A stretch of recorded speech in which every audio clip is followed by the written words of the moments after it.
assim, pessoal, a gente dividiu o status, tá, em basicamente 6 etapas aqui. Vamos considerar assim, vou mandar o status report num PPT, por exemplo. E é uma ferramenta fácil que qualquer hoje se leva, entende. Mas é o formato ideal? Não existe formato ideal, pessoal. Existe formato que fique mais claro possível a informação e que quem vai ler ela consiga acessar e utilizar, entender o que a gente quer dizer, tá? Então, basicamente, a dica é essa. Como é que a gente aqui roda, né, nos clientes que a gente atua, como é que a PIA já acredita que seriam as informações mínimas e a lógica necessária para a gente ter no status report? A gente começa, logo de cara, com o status geral do projeto. Tá? O que isso quer dizer? Assim, se acostumem, né? Quem trabalha aí com escopo fechado, escopo aberto, mesmo sendo escopo fechado, escopo aberto nos projetos, geralmente tem uma data de conclusão, pessoal. Não existe isso, mas no ágil não tem data de término, vai estar pronto quando estiver pronto. Essas pérolas a gente ouve, né, de agilistas aí, mas isso não existe, tá, pessoal? Tudo tem data para terminar, né? Então, assim, data atual que está sendo enviado o status report, né? E data de conclusão. Aí, data de conclusão seria a data do final do projeto, tá? Então, vamos dizer assim, já que a gente rodou essa sprint hoje, 06 do 05 de 21. Tá? É um projeto que vai rodar, sei lá, 1 ano e a nossa primeira sprint é essa, a gente já sabe que ele vai acabar lá em meados de maio, tá? A gente pode botar a mesma data. Se tiver todo mundo vivo no mundo ainda, se o Covid não evoluir para um status zumbi aí, né? Vai estar todo mundo nessa data em 2022, e aqui que vai acabar o projeto, certo? Aí, a gente vai colocar aqui, né, a lista de stakeholders. Isso daqui é mais para reforçar para vocês quem vai estar aqui. Então, se a gente olhar os stakeholders lá em cima, tá? O CTO vai estar, então, né? Os principais stakeholders, CTO, tá? Vai estar aqui o PM, né? Vai estar aqui também, vamos dizer que o pessoal de marketing está envolvido aqui, tem alguns contatos de marketing que vão estar aqui, tá? O próprio PO, tá? Enfim, deixe uma lista aqui dos stakeholders, olhando o mapa que vocês montaram, tá? Para deixar evidenciado quem, né, deve estar ciente desse status report, tá? O que foi planejado na última sprint, como é que, daí Sidney, nos ajuda aí enquanto PO, né? E o time, e o SM também, né? Quem ajudou o time ali a construir, né? A fazer a planning, a construir os artefatos, tá? O que foi planejado na última sprint? O que nós vamos pegar então, pessoal? O que a gente planejou na nossa planning ali, né? Dos primeiros 5 minutos, tá? Então, se a gente olhar, vamos pegar o exemplo do time B, que está mais próximo aqui, pode ser? Pode ser. Uhum. O que a gente tem aqui, pessoal? E aí, né, antes da gente chegar ali, aí vocês têm que ter um combinado. Qual é o nível de informação que as pessoas querem ver? Ele quer ir no nível de funcionalidade ou ele quer no nível de história? Geralmente, ninguém quer ver no nível de história. A gente quer ver sempre no nível de funcionalidade, que é um nível muito mais macro. Então, para esse status aqui, por exemplo, né, o que a gente colocaria aqui é o seguinte, né? Qual é o que foi planejado na sprint? Um artigo com 6 relatos, né, reais de usuários, por exemplo. Então, este é o combinado. Né? Este aqui é o combinado de ser entregue na sprint, ou seja, o planejado. Tá, e aí você pode colocar alguns outros detalhes. Tinha 2 imagens, e etc. Mas, assim, o ter 2 imagens é algo que o sponsor precisa saber? Eu acredito que não. Né? Aí vai muito do feeling de vocês, do quanto a pessoa quer receber o nível da informação detalhada ou menos detalhada.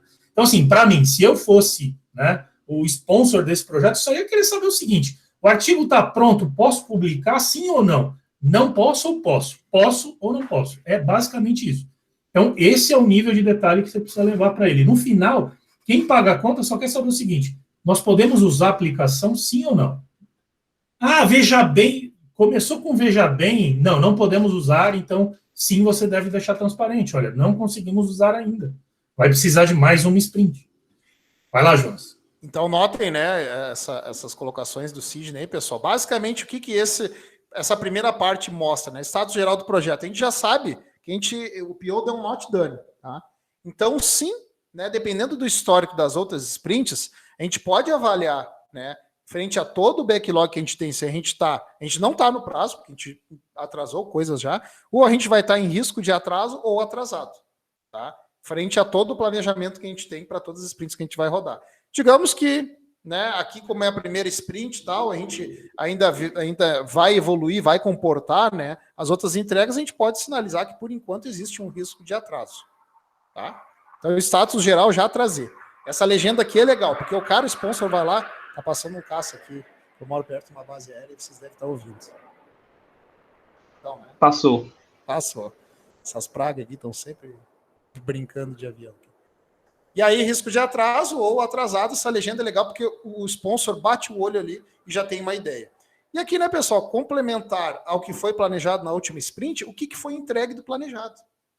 Tá? Então, a gente já sabe de cara, a primeira informação, ó, tá em risco de atraso, o que o pessoal planejou fazer foi isso e o que o pessoal entregou foi isso. Né? Então, se a gente for trabalhar, por exemplo, num nível mais macro, que nem o Sidney comentou, é um artigo com 6 relatos reais, era isso que o cara queria. O que foi entregue? No caso, o PO deu um not done, foi entregue 0. A gente não entregou. Exato. Tá? Mas a gente vai ter, né, um status report com um nível maior de detalhes. Então a gente pode dizer, tinha, né, era um artigo com 6 relatos, tinha 2 imagens, tinha uma introdução. E aí a gente vai colocar aqui o que foi entregue. Foi entregue os 6 relatos, tá? Por exemplo, né? Não foi entregue as 2 imagens, tá? Foi entregue a introdução. Então a gente deixa, para vocês ir pegando, né, a ideia do status report aqui, é a gente deixar já de cara aqui tudo que na sprint, de forma, né, a gente planejou e o que a gente entregou. Num formato mais macro, num formato mais micro. Aí que nem o Cid comentou, né? Vocês podem perguntar, Jonas, mas como é que eu sei que tem que ser mais macro ou mais micro? O próprio status report, ele pode e ele deve ter uma espécie de DOD acordado, inclusive, com os stakeholders que a gente vai enviar a ele. Né? Então, é interessante a gente, inclusive, entender em algum momento do próprio sponsor qual o nível de informação que ele gostaria de ver. Tá? E a gente fala, na prática, tem clientes nossos que entendem, né, C-level, pessoal que não é da área de TI, que já entende o que é uma sprint, já entende o que é uma user store, já entende o que é uma funcionalidade, né? Então, a gente monta o status report de acordo com o que ele vai conseguir ler. Tá? Tem uma pergunta interessante no nosso Easy Retro ali, né? Como que eu sinalizo que o projeto está atrasado, né, quando eu estou fazendo esse status report aqui? Galera, é simples. Aí é uma chave 01. Entregamos todo o escopo na sprint, está pronto para ser usado? Sim ou não? Não está. Beleza. Os bugs, as correções dos bugs que restaram da sprint, ocupa quase a sprint toda, sim ou não? Se sim, já estamos atrasados. Se não, é um risco de atraso. Então, é basicamente isso. Como que eu sei isso? Você vai olhar para o norte e falar, estou atrasado ou estou com risco de atraso? Não. Você vai perguntar para o dev. Pessoal, baseado nesses bugs que estão sendo levantados pelo PO, vamos dar um chute aqui. Vai levar quanto tempo, em média, para terminar isso? Em dias, que seja. Se o cara falar, vai levar 5 dias, você já sabe. Se a sua sprint tem 8 dias e eles vão gastar 5 dias para corrigir, já pode colocar que você está atrasado.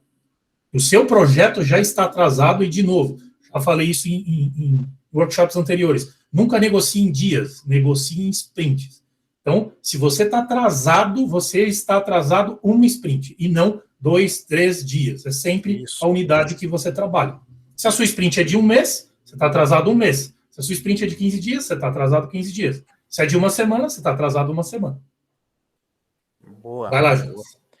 E aí, pessoal, na sequência, né, depois de mostrar o status geral, o que foi planejado, o que foi entregue na sprint, aqui outra coisa mega importante a gente dar visibilidade. Pontos de melhoria e próximo planejamento. O que a gente coloca aqui, pessoal?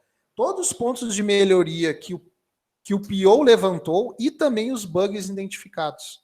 Tá? Então, a gente cria uma lista disso. Lembra, né, o que a gente falou? Não deixem o universo resolver. Fala isso aí basicamente é fazer isso aqui, né? Trago para cá, Isso. Não precisa, talvez não precisa ser num nível tão micro assim do bug em específico, tá, gente? Mas, né, a gente deixaria algo assim. Aqui estão os bugs, Isso. Né? Então, ó, pessoal, vamos combinar. Tem uma legendinha ali em cima. Vai ter assim, uma legendinha aqui, ó. Vermelho são bugs e verde são melhorias. Você coloca uma legendinha aqui, ó. Pontos de melhoria e próximo planejamento. Então, assim, já estou mostrando aqui o porquê que eu corro risco de atraso, né? Porque tem bug e o PO também quer algumas melhorias. Tudo certo. Isso. E aí, próximo planejamento, né? É legal alinhar com o PO, né, Jonas? Isso, importante. Então, esse ponto que o Sidney falou, né? Aqui eu já mostro o planejamento da próxima sprint. Aí vocês podem se perguntar, pô, Jonas, quando é que eu devo enviar o status report? O time ideal é sempre depois que acabou a minha próxima planning, tá? Então, fiz a review na semana passada, né? Levantei os pontos de melhoria, tararau, fiz a planning na segunda-feira seguinte. Terminou a planning, eu já sei todas as informações da review da sprint passada e já sei o que eu vou já rodar na próxima sprint. Tá? Então a gente já dá essa informação para os stakeholders no status report, né? Foi levantado todos esses pontos de melhoria e bugs na sprint passada e a gente já tem esses próximos itens para a próxima sprint. Certo? Seria retrospectiva ou planning? Você falou planning? Planning.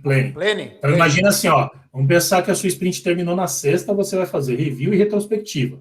Na tua review, você viu os pontos de bug e melhoria, faz a retrospectiva para adaptar aqueles problemas que você teve na sprint e planeja a próxima sprint. Por que você espera o planejamento? Porque você quer saber se esses bugs que estão listados aqui vão caber na próxima sprint.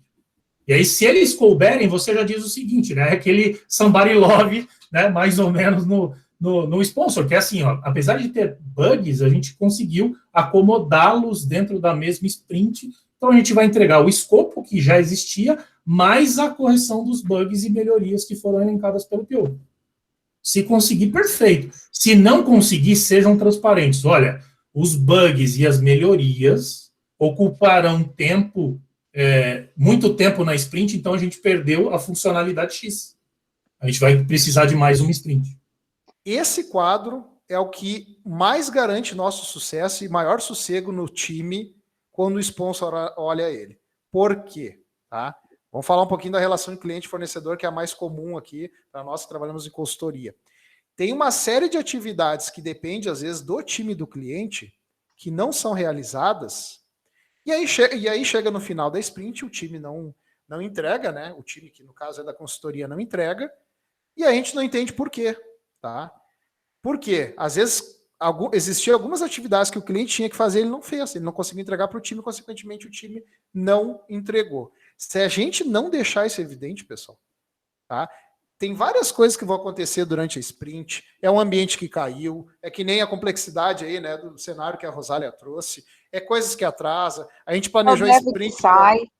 É um dev que sai, exatamente. Então, assim, se a gente não... Isso pode até parecer um trabalho chato, né, pessoal, e de microgestão, mas assim, um bom SM, num contexto, principalmente de empresa tradicional, se ele não coletar evidências de tudo que acontece durante na sprint, ele vai tomar uma marretada lá no final, quando o time não entregar. Isso, e aqui para quem, né, Jonas, para quem está em transição, galera, isso aqui o GP come com farinha. É o momento de você usar exatamente o seu lado gerente de projeto, né, e trazer para cá e condensar tudo isso num status report. Lógico que a gente não está dizendo aqui que você vai trazer para cá o gerente que é responsável funcional pelas pessoas, que vai ficar microgerente. Não é isso.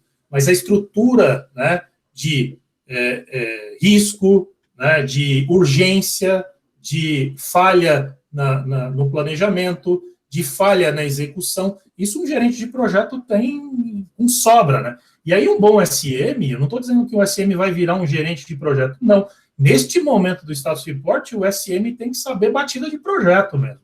Assim, como que eu controlo o escopo que entrou na esteira, ele não executou todo, como que eu apresento isso para cima, para deixar transparente? E aqui a gente está exercendo exatamente transparência. Tem que ficar nítido para o time porque falhou, para o sponsor porque ele vai gastar mais dinheiro, para o marketing porque que ele não vai lançar o produto na rua, e assim por diante. Lembra, né, Sidney? Vamos até usar um case que o Sidney e eu vivemos, tá? Num cliente, tinha uma atividade que o Product Manager era alguém do cliente, E ele precisava criar o roadmap para poder, né, dar uma lógica, uma transparência para a gente poder, junto com os POs, criar o restante do backlog. O PM, ele pegou essa atividade para ele, né, Sidney? E ficou, né, ele tinha que, uma atividade que ele tinha que, sei lá, entregar em 2 semanas. E ele, acho que acabou nem fazendo, entregou em 2 meses. Então, o que aparecia no status report, que ia para o diretor da área, que era o sponsor, né, lá desse cliente, que era o chefe, no caso, desse PM, ia, né, Sidney? Acho que chegou em umas 3, 4 sprint aqui, risco de atraso, o PM precisa criar o roadmap, risco de atraso. Chegou uma sprint que isso daqui deixou de ser risco de atraso, né, e se tornou algo atrasado. Isso, e aí, antes de você comunicar que vai virar um risco de atraso, enquanto ele está com risco de atraso, você pode pôr aqui data-alvo. Ou melhor, data limite, né? Olha, isso. Se ainda está aqui em cima, né, que o PM precisa te entregar o roadmap. Vamos supor que ele ainda estivesse aqui, ó. O que você vai fazer? Você vai comunicar para o sponsor o seguinte, ó, esse roadmap ele tem que acontecer até o dia 10/5. Se acontecer até o dia 10/5, eu estou em tempo, eu ainda não vou entrar em atraso. Passou de 10/5, vai deletar essa informação daqui e traz ele para o atrasado e segue a vida. E aí, né, de novo, por que é importante o SM ter batida de projeto? Porque se isso aqui atrasou, o que a gente tem que fazer? Medir o impacto, né? Quanto o atraso do roadmap vai impactar a esteira de desenvolvimento? Você precisa ter isso na ponta da língua para mostrar para o sponsor o quanto de dinheiro ele vai perder, inclusive. Ou por que não vai lançar o produto. Então, assim, não espere que um PO vai fazer tudo isso. Você tem que ter isso na ponta da língua. Essa é a grande questão. Essa é a cereja do bolo de um bom SM. Próximo passo, tá? Depois dos riscos. Métricas, por isso que é importante ter métricas, tá? O status report tem que ter algumas métricas, sim, que o sponsor, né, e os stakeholders entendam. Então, aqui a gente traz algumas métricas básicas, tá? Roadmap, escopo planejado versus executado. A gente traz em 2 visões aqui. Uma tem, né, sponsors, né, stakeholders que conseguem fazer uma leitura de um burn down tranquilamente. Né? De novo, tem que ter um acordo, eles têm que entender, eles têm que saber ler isso daqui. Aqui a gente traz, inclusive, um burn down não de uma única sprint. Burn down, o que a gente chama de interação aqui são sprints, tá? Então a gente traz um burn down de talvez todo o tempo, considerando todas as sprints que esse projeto vai levar. Para a gente entender aqui, ó, no caso, executado, né? Tá aqui essa linha azul, a tendência, né? Ou seja, se a gente fosse conseguir sempre entregar tudo perfeitamente e ir evoluindo, né? Ir derrubando os pontos, os itens, a gente seguiria essa linha de tendência. Claro que não é assim, né? É meio um eletrocardiograma, porque coisas acontecem, mas a ideia é a gente olhar aqui. O sponsor olha para esse gráfico e diz, olha, então eu entendi que a gente está praticamente na metade do projeto e as coisas estão andando bem, tá? Beleza? Ou um gráfico mais simples, pessoal. Complementar esse, que dá uma ideia boa de volume e de grandeza, um gráfico pizza. Né? Então eu sei, por exemplo, né, que eu tenho de planejado ainda, tá? Né, dos 100%, né? Eu tenho ainda 70% que está planejado e 30% que está executado. Ah, Jonas, mas como é que eu olho isso? A gente olha isso no backlog de produto. Tá? Ah, mas backlog de produto, ele muda, né? Ele sofre melhorias? Sim. Tá? De novo, tudo isso a gente sabe, todo agilista sabe, que inclusive a gente, se fosse só trabalhar no mundo cor-de-rosa da agilidade, não precisaria estar se preocupando com isso. Mas nas empresas, no mercado, se a gente não mostrar esse tipo de coisa, não vai ficar claro para o sponsor, não vai ficar claro para a C-Level o que está acontecendo, o que já foi e o quanto falta. Tá? Beleza? Eu vou terminar as explicações e já vai para as perguntas aí. Pessoal, outro gráfico importante, tá? São poucas métricas, mas são importantes, tá? Escopo refinado versus não refinado. Por que é legal mostrar isso, tá? E às vezes, assim, CFD é um gráfico que ajuda bastante. Eu trouxe 3 pontos aqui, né, que evidenciam por que é interessante a gente cuidar essa questão de refinado versus não refinado. Né? Então, é evidenciar o volume de backlog, refinado e não refinado. Evidenciar também as melhorias, o volume de melhorias apontadas pelo PO ou outros stakeholders. O que a gente quer dizer aqui, pessoal? Vai chegar uma review, tá? Vai chegar, às vezes, no meio da sprint, que o próprio PO, se for alguém do cliente, por exemplo, se não é alguém do time ali, ou outro stakeholder que tenha poder, que tenha influência no time, ele vai pedir para adicionar coisas. E aí, enquanto agilista, a gente não pode dizer que não. Até porque um dos princípios da agilidade é que mudanças são bem-vindas. Tá? Porém, a gente aceita a mudança. Só que o que vai acontecer? Se a gente não evidenciar essa adição de escopo, o que a gente já sabe dessa adição de escopo? Que a gente vai deixar de entregar o que já estava planejado. Isso é fato. Tá? Se a gente não medir essa adição de escopo, lá na frente a gente não vai conseguir explicar também para ninguém por que a gente não entregou. A gente vai dizer, mas é que o fulano pediu para colocar, né, mais uma tela aqui. Tá, mas e quanto essa tela representa de adição de escopo? Quantas user stories, né, foram geradas a mais do escopo original, do backlog original, para se criar essa tela? Tá? Então, sim, é importante que o SM ele tenha esse controle, né, do volume de melhorias. Tá? Porque isso vai influenciar no trabalho e vai influenciar na entrega. Quer complementar alguma coisa aí, Cid? Não, cara, a única coisa que eu queria dizer é assim, gente, essa estrutura é o que a gente entende, assim, que gera valor da gente subir para um stakeholder. Precisa usar todas essas métricas? Não. Um burn down é suficiente. Se o cara souber interpretar o burn down, que você está com a linha de tendência tendendo a cumprir o prazo, ok. Se ele não sabe interpretar o burn down, você vai ter que bolar um outro jeito de subir a informação para ele com uma métrica que ele consiga ler. Então, assim, a gente está trazendo para cá numa dinâmica que os sponsors e os stakeholders consigam ler informação no gráfico. Não adianta você entregar um CFD para quem não sabe ler. Né? Não adianta você entregar um burn down para quem também não sabe ler. Então, é interessante, além de enviar, de repente, por e-mail, né, você combinar uma vez para explicar para as pessoas como eles vão ler o status report. Geralmente é muito aceito, né? Todos os lugares que a gente passou, a gente sempre acordou com o diretor, com gerentes, e ele falou, olha, vamos combinar um dia X, a gente vai fazer a leitura do status report em 15 minutos para vocês entenderem como funciona, e depois a gente só dispara por e-mail, e tá tudo certo. Um belo dia que vocês quiserem alinhar alguma coisa do atraso, alguma coisa de como que a gente vai replanejar e etc., a gente formaliza uma call lá e entra todo mundo e explica, não tem problema. Mas enquanto não precisa, vou te mandando por e-mail para você ir acompanhando semana a semana. Agora, isso daqui é legal, né, gente? Isso daqui é muito legal, você ter um status report para mostrar para a galera. Mas o mais legal é você ter essas informações todas dentro de uma ferramenta. E não de um PPT. Tá? PPT é algo que você vai mandar para ele, vai cair no e-mail dele, ele vai ler, delete. Vai cair, delete. Tá? Vai lá, Jonas. E a última visão que a gente aconselha, né, que a gente, né, com os agilistas que trabalham com nós aqui nos clientes, pessoal, é trazer uma visão de roadmap de sprint a sprint, tá? Porque, assim, o período que a gente aconselha que os agilistas enviam o status report é no final de cada sprint, tá? Porque a gente tem daí, né, uma entrega, tem um incremento, a gente consegue montar até de forma mais facilitada o status report. Então a gente traz assim, uma visão de todas as sprints. Jonas, mas como é que eu sei quantas sprints eu vou usar no meu projeto? Simples, pessoal. Geralmente, quando a gente negocia um contrato, né, faz um projeto com algum cliente, né, com algum sponsor, se vende, por exemplo, 6 meses de desenvolvimento. Tá? Se eu sei que meu time vai rodar sprint de 2 semanas, quantas sprints eu vou ter em 6 meses de desenvolvimento? Cálculo básico, né? Vou ter 12 sprints, tá? Então eu vou colocar as minhas 12 sprints, tá? E eu já posso fazer uma projeção do backlog, o PO daí vai ajudar nisso, né?